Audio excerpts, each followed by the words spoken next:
வாய்மொழியும் எந்தன் தாய்மொழியும் இன்று வசப்படவில்லையடி.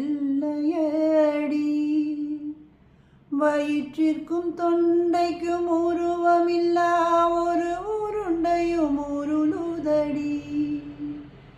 காத்திருந்தால் எதிர்பார்த்திருந்தால் ஒரு நிமிஷமும் வருஷமடி. கண்கள் எல்லாம் என்னை பார்ப்பது போல் ஒரு கலக்கவும் தோன்றுதடி. இதில் ஸ்வர்கமாம் நரகமாம் சொல்லடி உள்ளபடி. நான் வாழ்வதும் விடை கொண்டு போவதும் உன் வார்த்தையில் உள்ளதடி.